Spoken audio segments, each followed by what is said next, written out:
నష్టాల నుంచి లాభాల్లోకి ఆర్టీసీ 3747 కోట్లు ఆదా చేసుకున్న మహిళలు.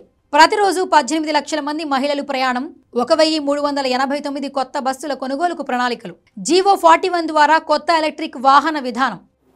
మేము మహిళలకు ఉచితంగా బస్ సౌకర్యం కలిగిస్తామన్నాం, కలగజేసినాం.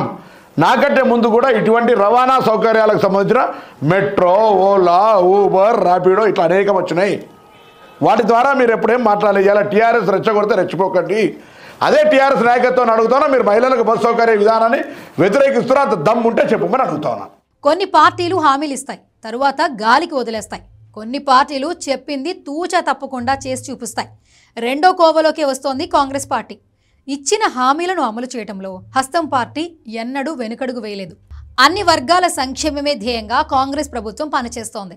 ఎన్నికల ముందు మహిళలకు ఉచిత బస్సు ప్రయాణం కల్పిస్తామని కాంగ్రెస్ పార్టీ హామీ ఇచ్చింది. అధికారంలోకి వచ్చిన వెంటనే మహిళలకు ఆర్టీసీ బస్సుల్లో ఉచిత ప్రయాణాన్ని కల్పిస్తోంది. రవాణా శాఖ మంత్రి పొన్నం ప్రభాకర్ నాయకత్వంలో ఆర్టీసీ ప్రగతి రథచక్రం పరుగులు పెడుతోంది. పొన్నం రవాణా శాఖ మంత్రిగా బాధ్యతలు స్వీకరించిన తరువాత ఆర్టీసీపై ఫోకస్ చేశారు. కర్ణాటకలో అమలైన మహిళలకు ఉచిత ప్రయాణంపై ప్రతిపక్షాలు అనేక విమర్శలు చేశారు. కాంగ్రెస్ పొన్నం నాయకత్వంలో ఇది సాధ్యమవుతుందా అని బీఆర్ఎస్, బీజేపీ అనేక సందేహాలు వ్యక్తం చేసింది. 11 నెలలుగా కాంగ్రెస్ పార్టీ దిగ్విజయంగా మహాలక్ష్మి పథకాన్ని అమలు చేస్తోంది. ఇప్పటి వరకు ఆర్టీసీలో ఉచిత ప్రయాణంతో 3747 కోట్ల మొత్తాన్ని మహిళలు ఆదా చేసుకున్నారు. బీఆర్ఎస్ హయాంలో నష్టాల్లో ఉన్న ఆర్టీసీ మహాలక్ష్మి పథకం కారణంగానే లాభాల్లోకి వచ్చింది. ప్రజా రవాణా వ్యవస్థకు మంచి రోజులు వచ్చాయని ప్రజలు ఆనందం వ్యక్తం చేస్తున్నారు. మహాలక్ష్మి పథకంలో ఈ నెల 20వ తేదీ వరకు 111 కోట్ల జీరో టికెట్లు జారీ అయ్యాయి. అప్పట్లో 69% ఉన్న ఆర్టీసీ ఆక్యుపెన్సీ రేషియో ప్రస్తుతం 94% పెరిగింది. ప్రయాణికుల్లో 65.56% మహిళలే ఉంటున్నారు.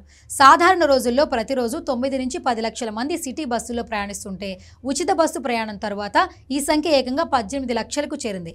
గతంలో ప్రతిరోజు 4.5 లక్షల మంది బస్సుల్లో ప్రయాణిస్తే ఇప్పుడు ఏకంగా 10 లక్షల మంది మహిళలు సిటీ బస్సుల్లో ప్రయాణిస్తున్నారు.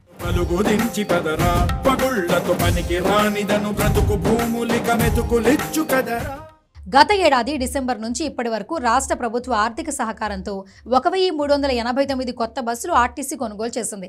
రద్దీ ఉన్న ప్రాంతాల్లో కొత్త బస్సులు ప్రవేశపెట్టేందుకు మంత్రి పొన్నం ఆధ్వర్యంలో రవాణా శాఖ కసరత్తు చేస్తోంది.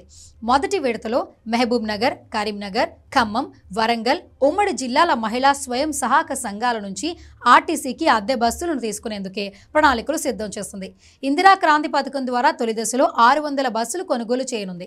రాష్ట్రంలో మహిళలను కోటీశ్వరులు చేయడమే లక్ష్యంగా రవాణా శాఖ అడుగులేస్తోంది. జీవో 41 ద్వారా కొత్త ఎలక్ట్రిక్ వాహన విధానం ప్రవేశపెట్టేందుకు రవాణా శాఖ కసరత్తు చేస్తోంది. దీని ద్వారా ఎన్ని వాహనాలు కొన్నా రాయితీ వర్తించేలా కొత్త పాలసీ రూపొందించనుంది. ఎలక్ట్రిక్ వాహనాలు కొనేలా చైతన్యం తీసుకొచ్చేందుకు ప్రభుత్వం కృషి చేస్తోంది. రాష్ట్రంలో వాహన కాలుష్యాన్ని తగ్గించడానికి ఈ జీవో ఎంతగానో ఉపయోగపడుతుంది. ఢిల్లీ పరిస్థితులు హైదరాబాద్లో రాకుండా ఈవీ పాలసీ తీసుకురానుంది. రహదారి ప్రయాణాల్లో విద్యార్థుల భద్రతపైన మంత్రి పొన్నం ప్రభాకర్ ఫోకస్ చేశారు. 15 సంవత్సరాలు దాటిన పాఠశాలలు, కళాశాలల బస్సుల్ని సీజ్ చేయాలని రవాణా అధికారులను పొన్నం ప్రభాకర్ ఆదేశించారు. రాష్ట్ర వ్యాప్తంగా ఉన్న 25,000 పాఠశాల, కళాశాలల బస్సులపై నివేదిక అడిగారు. రవాణా శాఖల్లో సుదీర్ఘకాలంగా పెండింగ్లో ఉన్న ప్రమోషన్ల ప్రక్రియకు ఆమోదముద్ర వేశారు. కార్యాలయాలకు కావలసిన సదుపాయాలపై 15 రోజుల్లో నివేదిక అందజేయాలని సూచించారు.